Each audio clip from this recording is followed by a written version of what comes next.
නීතිය කියන්නේ මනෝ ශිෂ්ටාචාරයේ වර්ධනයත් එක්ක මිනිස්සු විසින් මිනිස්සුන්ව පාලනය කරන්න ගොඩනගාගත්ත දෙයක්නේ. හැබැයි අපේ රට තුල නම් ඔය නීතියේ දෙවගනව දේශපාලන හයිය ගත්ත බලවතුන් විසින් අමුවේම රේප් කළා. ඔබ කැමතිද එවැනි පසුබිමක් සහිත කතාවක් චිත්‍රපටයකින් දකින්න? ඔව්. ඔන්න දැන් ළඟදීම ඒ අවස්ථාව උදා වෙනවා. ඒක එසේ මෙසේ එකක් නම් නෙමේ. ජාත්‍යන්තර සම්මාන ගත්ත එකක්.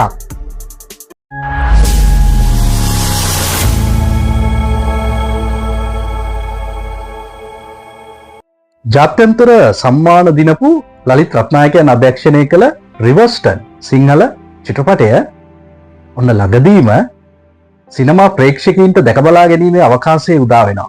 ඒ කවදද? මෙම 2026 අවුරුද්දේ අප්‍රේල් 23 වන දින සිට දිවයින පුරා සිනමා ශාලාවල තිරගත වීම ආරම්භ කරනවා. ඉතින් සත්‍ය සිදුවීමක් පාදක කරගත්ත කතාවක් කියන එක පොලිස් නිලධාරීන් කිහිප දෙනෙක් වටා ගෙත්තම් වුණු කතන්දරයක් කියන එක පැහැදිලිව කියන්නට පුළුවන්නේ.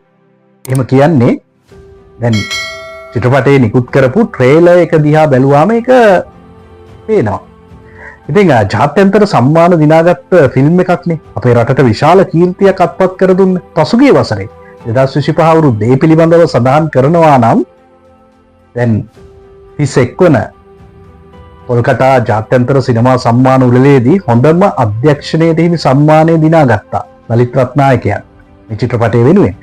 ඒ වගේම 27 වන සැන්හයි ජාත්‍යන්තර චිත්‍රපට උළෙලේදී ඒසියා නිව් ටැලන්ට් අංශයේ විශිෂ්ටතම කැමරා අධ්‍යක්ෂණයට හිමි සම්මානය දිනාගත්තා ප්‍රභාත් රෝෂන් විසින්. ඒ වගේම විශිෂ්ටතම තිර රචනයට හිමි සම්මානයක් ලැබුණා.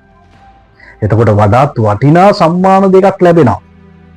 දැන් ඔය අග්නිදිග ආසියාවේ වඩාත්ම වටිනාම විශේෂිත ප්‍රකටම සම්මාන උළෙලනේ සිංගප්පූරු අන්තර්ජාතික සිනමා සම්මාන උළෙල. පසුගිය වසරේ 2025 අවුරුද්දේ එම සම්මාන උළෙලේදී හොඳම වෘතාන්ත චිත්‍රපටයට හිමිවන අධ්‍යක්ෂණයට හිමි සම්මානය ලලිත් රත්නායකයන් දිනාගත්තා. ඒ වගේම හොඳම නළුවාට හිමි සම්මානය දිනාගත්තා.